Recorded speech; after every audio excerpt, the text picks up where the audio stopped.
ഈശോമിശിഹായിൽ ഏറ്റവും സ്നേഹിക്കപ്പെടുന്നവരെ, ആകാശത്തിന് കീഴെ ഭൂമിക്ക് മീതെ മനുഷ്യരുടെ രക്ഷയ്ക്ക് വേണ്ടി മറ്റൊരു നാമവും നൽകപ്പെട്ടിട്ടില്ല യേശുവിൻ്റെ നാമമല്ലാതെ. ഈ തിരുനാമത്തിൻ്റെ ശക്തി തിരിച്ചറിഞ്ഞ് ഒരാത്മീയ ജീവിതം നയിക്കുവാൻ നമ്മളെ ഓരോരുത്തരെയും പരിശുദ്ധാത്മാവ് സഹായിക്കട്ടെ എന്ന് പ്രാർത്ഥിക്കുന്നു. പ്രിയപ്പെട്ടവരെ, ഈ കഴിഞ്ഞ ദിവസം യൂട്യൂബിൽ ഒരു വീഡിയോ കാണുവാനിടയായി. വീഡിയോ ഇതായിരുന്നു: കൈവശമുണ്ട് എന്നൊരു വ്യക്തി പ്രസംഗിക്കുന്നത്, അതും അൾത്താരയിൽ നിന്ന്. ആ വീഡിയോയുടെ താഴെ ഒത്തിരി കമൻറ്റുകൾ ഇങ്ങനെ എഴുതിയിട്ടുണ്ട്.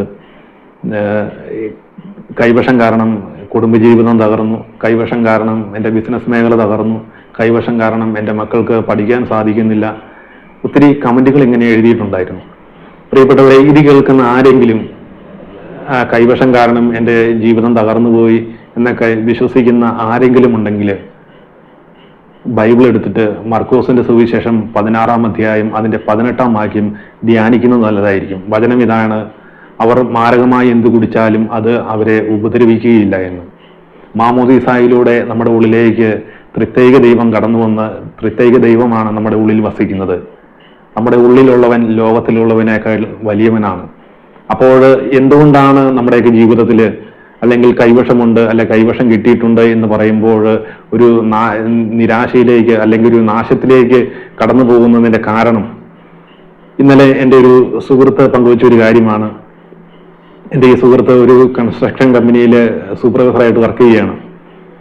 അപ്പോൾ പല സ്ഥലങ്ങളിൽ അവരിങ്ങനെ വർക്ക് എടുത്ത് ചെയ്യുന്നുണ്ട്. അങ്ങനെ ഓരോ സ്ഥലങ്ങളിൽ ഇങ്ങനെ വർക്ക് നോക്കുവാൻ വേണ്ടി പോകുമ്പോൾ ഒരു സ്ഥലത്ത് പോയപ്പോൾ അവിടെ വെച്ച് ബൈക്ക് കേടായിപ്പോയി. അപ്പോൾ എൻ്റെ സ്നേഹിതൻ ഒരു കൂട്ടുകാരനെ വിളിച്ചിട്ട് പറഞ്ഞു, കൂട്ടുകാരൻ ഒരു വർക്ക്ഷോപ്പുകാരനെ കൊണ്ടുവന്ന് വണ്ടിയെല്ലാം ശരിയാക്കി വർക്ക്ഷോപ്പുകാരൻ പോയി. അപ്പോൾ ഈ കൂട്ടുകാരൻ എൻ്റെ സ്നേഹിതനോട് പറഞ്ഞു, ഈ വഴി അങ്ങനെ ഒത്തിരി സഞ്ചരിക്കുകയൊന്നും ചെയ്യരുത്, ഈ വഴി അത്ര നല്ലതല്ല, പണ്ട് കാലത്ത് ചില സംഭവങ്ങളൊക്കെ നടന്നിട്ടുണ്ട് എന്ന് എൻ്റെ സ്നേഹിതനോട് പറഞ്ഞിട്ട് ഈ കൂട്ടുകാരൻ പോയി. അതിനുശേഷം ഈ വഴിക്ക് പോകുമ്പോൾ ഈ വ്യക്തിയുടെ, എൻ്റെ സ്നേഹിതന്റെ ഉള്ളിലേക്ക് ചെറിയൊരു ഭയം കടന്നു വരുവാൻ തുടങ്ങി എന്ന് പറഞ്ഞു. ഇതുപോലെയൊക്കെയാണ് ആരെങ്കിലും എന്തെങ്കിലും എന്ന് പറയും, ഒരു ചെറിയൊരു എന്തെങ്കിലും പ്രശ്നങ്ങൾ ഉണ്ടാകുമ്പോൾ അല്ലെ പഠിക്കാൻ ബുദ്ധിമുട്ട് വരുമ്പോൾ പറയും അത് കൈവശം കിട്ടിയത് കൊണ്ടാണ് എന്ന് പറയുമ്പോൾ നമ്മൾ ആ ഒരു ഭയം നമ്മുടെ ഉള്ളിലേക്ക് കടന്നു വരും.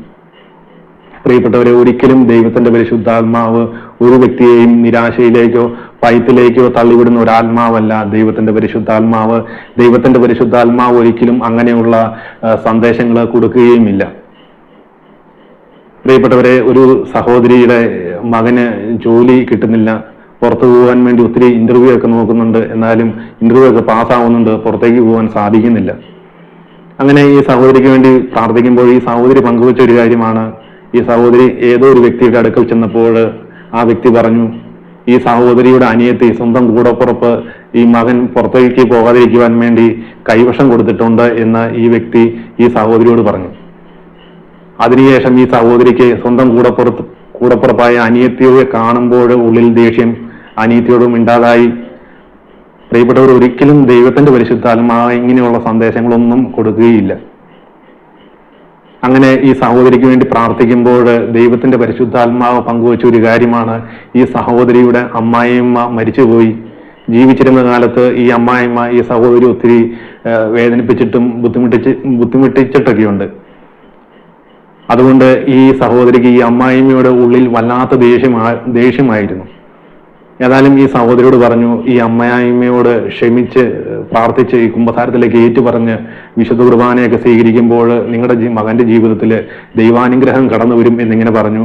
ഏതായാലും ഈ സഹോദരി സ്വന്തം അമ്മായിമ്മയോട് ക്ഷമിച്ച് പ്രാർത്ഥിച്ച് വിശുദ്ധ കുമ്പസാരമൊക്കെ നടത്തി കുർബാന സ്വീകരിച്ചതിന് ശേഷം ഈ മകന്റെ ജീവിതത്തിലേക്ക് ദൈവാനുഗ്രഹം കടന്നു വന്നു. 1 മാസത്തിനുള്ളിൽ ഈ മകൻ പുറത്തേക്ക് വിദേശത്തേക്ക് ജോലിക്കായിട്ട് കയറിപ്പോയി. പ്രിയപ്പെട്ടവരെ, ഇതുപോലെയൊക്കെയാണ് പലരും അല്ലെ കൈവശം ഉള്ളത് കൊണ്ടാണ്, കൈവശം ഇങ്ങനെയൊക്കെ ഉള്ളത് കൊണ്ടാണ് എന്ന് പറഞ്ഞ ഉള്ളിലേക്ക് ഭയം കടന്നു വരുന്നു. ദുരാത്മാക്കള് ഭയം കൊണ്ടുവരുന്നത് തിന്മയാണ്. ഈ തിന്മ നമ്മുടെ ഉള്ളിലേക്ക് കടന്നു വരുമ്പോൾ നമ്മളെ ഓരോ ദിവസവും നാശത്തിലേക്കാണ് കൊണ്ടുപോയിക്കൊണ്ടിരിക്കുന്നത്.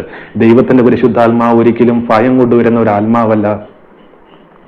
പ്രിയപ്പെട്ടവരെ, ഇതുപോലെയൊക്കെയുള്ള ഏതെങ്കിലും അവസ്ഥയിൽ കിടക്കുന്ന വ്യക്തികളോ കുടുംബങ്ങളൊക്കെ ഉണ്ടെങ്കിൽ നിങ്ങൾ തിരുവചനം വായിച്ച് മർക്കോസിന്റെ സുവിശേഷം 16-ാം അധ്യായം 18-ാം വാക്യം മാരകമായി എന്തു കുടിച്ചാലും അത് അവരെ ഉപദ്രവിക്കുകയില്ല. ദൈവത്തിന്റെ പരിശുദ്ധാത്മാവ് മാമോദീസായിലൂടെ നമ്മുടെ ഉള്ളിലേക്ക് പിതാവും പുത്രനും പരിശുദ്ധാത്മാവും വസിക്കുമ്പോൾ ഈ ലോകത്തിലുള്ള ഒന്നിനും നമ്മളെ തകർക്കുവാൻ സാധിക്കുകയില്ല. തകരുന്നുണ്ടെങ്കിൽ അത് നമ്മുടെ വിശ്വാസം കൈവശത്തിൽ വിശ്വസിക്കുന്നുണ്ടെങ്കിൽ അതുപോലെ തന്നെ നമ്മുടെ ജീവിതത്തിൽ സംഭവിക്കുവാൻ തുടങ്ങും. പ്രിയപ്പെട്ടവരെ, ഇതുപോലെയൊക്കെയുള്ള അന്ധവിശ്വാസങ്ങളിലേക്ക് വീണ്ടും പോകാതെ നമുക്ക് വേണ്ടി കാൽവരിയിൽ ബലിയായി ഉത്ഥാനം ചെയ്ത് പിതാവിന്റെ സന്നിധിയിൽ നമുക്ക് വേണ്ടി നിരന്തരം മധ്യസ്ഥം വഹിച്ചുകൊണ്ടിരിക്കുന്ന ആ യേശുനാമത്തിന്റെ ശക്തി മനസ്സിലാക്കി ഒരു ആത്മീയ ജീവിതം നയിക്കുവാൻ, ആത്മീയ ജീവിതത്തിലും ഭൗതിക ജീവിതത്തിലും അനുഗ്രഹിക്കപ്പെടുന്നവരായിട്ട് മാറുവാൻ നിങ്ങളെ ഓരോരുത്തരെയും ഈശോ സമൃദ്ധമായിട്ട് അനുഗ്രഹിക്കട്ടെ. പരിശുദ്ധ അമ്മ മാതാവിന്റെ വിമല ഹൃദയത്തിലേക്ക് നിങ്ങൾ ഓരോരുത്തരെയും നിങ്ങളുടെ കുടുംബങ്ങളെയും പ്രതിഷ്ഠിക്കുന്നു. വിശുദ്ധ മിഖായേൽ ദൂതന്റെ സംരക്ഷണവും സാന്നിധ്യവും എപ്പോഴും നിങ്ങളോട് കൂടി ഉണ്ടായിരിക്കട്ടെ. ആവേ മരിയ, പ്രൈസ് ദി ലോർഡ്, ഹല്ലേലൂയ.